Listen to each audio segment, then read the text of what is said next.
여러분 안녕하십니까? 광주 MBC 뉴스데스크입니다. 5.18 민주화운동을 왜곡하는 발언으로 줄곧 논란을 샀던 전광훈 목사가 광주를 찾았습니다. 5.18은 북한군이 개입한 폭동이라는 등의 망언을 거침없이 쏟아냈습니다. 임지은 기자가 보도합니다. 광주역 앞에 사람들이 태극기와 성조기를 흔들고 있습니다. 전국을 돌며 집회를 열고 있는 전광훈 목사와 그의 추종 세력이 광주를 찾은 겁니다. 그동안 5.18과 관련한 폄훼 발언을 쏟아냈던 전 목사는 광주에 와서도 아랑곳하지 않고 막말을 쏟아냈습니다. 임을 위한 행진곡에 임을 김일성인이 부르지 말아야 하고 광주 사태가 북한군의 소행이라며 소리를 질렀습니다. 폭동은 전문적 선동꾼에 의하여 발생하였지. 너희들이 부르는 님의 행진곡의 그 님이 누구야? 그 님이 누구냐고. 그 님이 김일성이야, 김일성.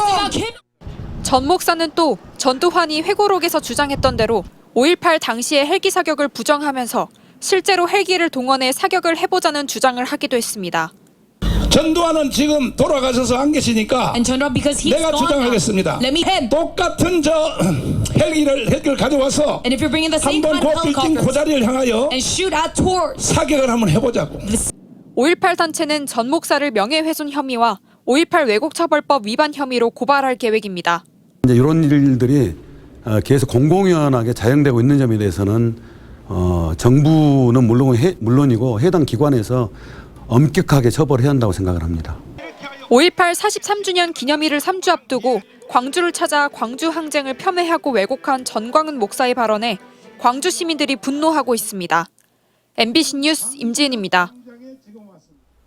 옐로우시티 장성군이 상징색과 상징 문구를 바꾼다는 계획을 밝혔습니다. 지금까지는 노란색에 집중해 왔는데요. 파란색과 초록색 등도 더해서 새로 만들겠다는 겁니다. 또 전임자 흔적 지우기에 나선 거 아니냐는 논란이 나옵니다. 김초롱 기자가 취재했습니다. 장성군 장성읍의 한 마을입니다. 입구부터 노란 빛이 가득합니다. 상가 지붕도 지나가는 버스도 노란색입니다. 지역의 주요 시설들도 마찬가지입니다. 유두석 군수 시절 황룡강에 산다는 누런 용의 전설을 살려 옐로우시티, 즉 노란 도시로 만든 겁니다. 장성군의 상징 문구인 옐로우시티는 민선 6기부터 사용되기 시작했는데요. 민선 8기 들어 이 이름이 사라지게 됐습니다. 옐로우시티가 충분한 군민 합의를 얻지 못했고 변화를 요구하는 목소리가 있었다는 게 그 이유입니다. 장성군은 새로운 상징 문구와 도시 색깔을 찾기 위해 모두 1억 6천만 원을 들여 용역을 추진하고 있습니다. 기존 우리 장성군을 상징했던 선비의 고장, 문불의 장성, 청년교육, 홍길동의 고장, 옐로우시티를 포함해서 시대 흐름에 부합하고 모든 국민이 공감하는 노란 시설과 곳곳에 쓰여진 기존 문구들은 그대로 유지할 거라지만 다른 이름과 다른 색깔이 더해지면 지금까지의 노력은 헛수고가 될 거란 우려도 있습니다. 옐로우시티로 해가지고 노란색이 많이 알려져 나서 우리 장성이 그렇게 파랑초롱으로 알려지기는 좀 시간이 많이 걸릴 거라고 생각이 돼요. 무엇보다 전임자 흔적 지우기 아니냐는 비판을 피해가기 어렵게 됐습니다.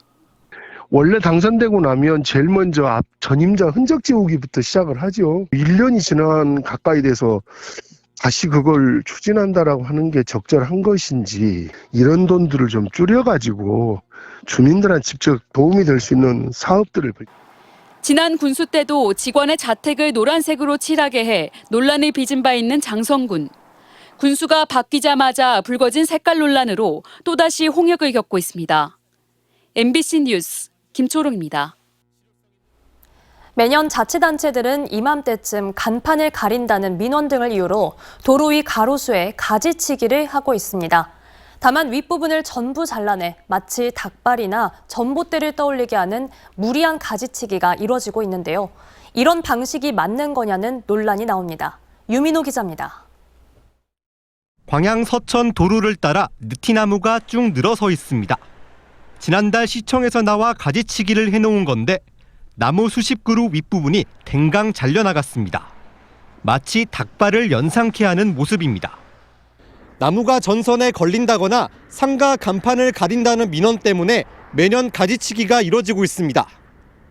깔끔하다는 목소리도 있지만 시민들 반응은 대개 부정적입니다. 너무 위에가 너무 많이 잘려가지고 좀 보기는 안 좋은 느낌. 봄철 되면 너무 가로수를 싹둑싹둑 잘라버리는 경향이 없잖아 있어서. 문제는 간판이나 전신주에 영향을 주지 않는 나무도 잘려나가고 있다는 겁니다. 순천의 한 아파트에서도 닭발 모양의 나무를 찾아볼 수 있습니다. 너무 아쉽게 좀 아깝게 잘라놨어요. 분위기도 전처럼 너무 삭막하고. 무리한 가지치기는 나무에 치명적입니다. 절단한 부분이 병해충에 노출돼 썩기 쉽고 수명까지 단축시킵니다. 가로수는 도시의 어떤 생태축 또 비오톱의 역할을 합니다. 그런데 작은 곤충이나 조류들이 잠시 쉬어가고 먹이 활동을 할 수 있는 공간들이 필요한데 환경부가 전국에서 벌어지는 관행을 뿌리 뽑기 위해 나뭇잎이 달린 가지 4분의 1 이상을 자르지 말라고 최근 개선안을 내놨습니다. 하지만 권고이지 지켜야 할 의무는 없습니다. 행정 편의와 생태 환경이란 가치가 충돌하자 지자체 고민도 커졌습니다. 잘 크는 나무는 이제 시외로 좀 이렇게 가로수를 좀 이제 옮겨서 심고, 시내권은 이제 시민분들이 흡족해하는 좀 적게 자라면서 또 가로수 미관도 어느 정도 충족시켜주고. 전문가들은 도시 가로수를 건강하게 유지 관리하기 위해서 실태 조사를 우선 실시하고 지자체 실정에 맞는 조례 등을 만들어야 한다고 조언했습니다. MBC 뉴스 유민호입니다. 여수 거문도에서 28km 정도 떨어진 곳에는 백도라는 섬이 있는데요. 이 문화재 보호구역입니다. 현행법상 무단으로 들어갔다가는 형사처벌을 받을 수 있는 곳인데 낚시객들이 마구잡이로 들어가고 있는 현장을 김단비 기자가 고발합니다. 어둠이 깔린 밤 갯바위를 돌자마자 환하게 불을 밝힌 낚시어선 한 척이 보입니다. 낚싯대를 들이운 승객 20여 명이 일렬로 길게 늘어섰습니다. 낚시어선이 포착된 곳은 여수 백도. 문화재 보호구역이자 국립공원 특별보호구역으로 낚시는 물론 출입조차 엄격히 금지된 곳입니다. 밝은 빛이 있어가지고 거기로 가니까 낚시어선이 불법으로 바다 내비게이션 같은 VPS를 하고 있거든요. 그걸 또 봐보니까 그걸 또 꺼져 있더라고요. 상당히 위험한 상황이 생길 수도 있거든요. 아름다운 경관과 희귀 동식물 서식지로 보존 가치가 높은 백도 앞 200m 해역은 허가받은 거문도 주민만 맨손어업이나 배낚시를 할 수 있습니다. 하지만 이를 알고도 일부 선장들은 불법 낚시 영업을 일삼고 있습니다. 낚시 커뮤니티에는 백도에서 잡은 볼락 사진과 백도로 출조한다는 글이 버젓이 올라와 있습니다. 단속이 있으면 저희가 잘 안 가고요. 백도는 백도에 가가지고 거문도로 내려간다든가. 이처럼 불법 어업이 성행하고 있지만 지난 3년간 백도 해상에서 불법 낚시로 적발된 건수는 고작 7건. 해경은 관할 해역이 넓다 보니 단속에 한계가 많다고 말합니다. 경비 함정과 항공기를 이용해 집중적인 순찰과 단속 활동을 입체적으로 펼치고 있습니다. 장소적 접근에 어려움이 좀 있다 보니까 현장 체증이라든가 증거 확보가 조금 쉽지는 않습니다. 현행 문화재보호법상 백도 해상에 무단으로 들어갈 경우 처벌은 5년 이하의 징역이나 5천만 원 이하의 벌금입니다. 해경은 백도 앞 불법 낚시 현황 파악과 함께 단속을 강화할 방침이라고 밝혔습니다. MBC 뉴스 김담입니다.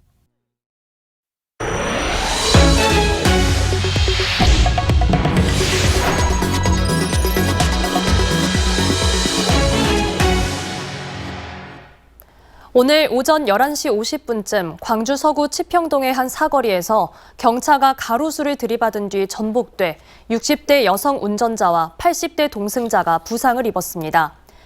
경찰은 다른 차량이 뒤에서 추돌한 뒤 달아나면서 가속 페달을 밟아 가로수를 충돌했다는 운전자의 진술을 토대로 정확한 사고 원인을 조사할 방침입니다.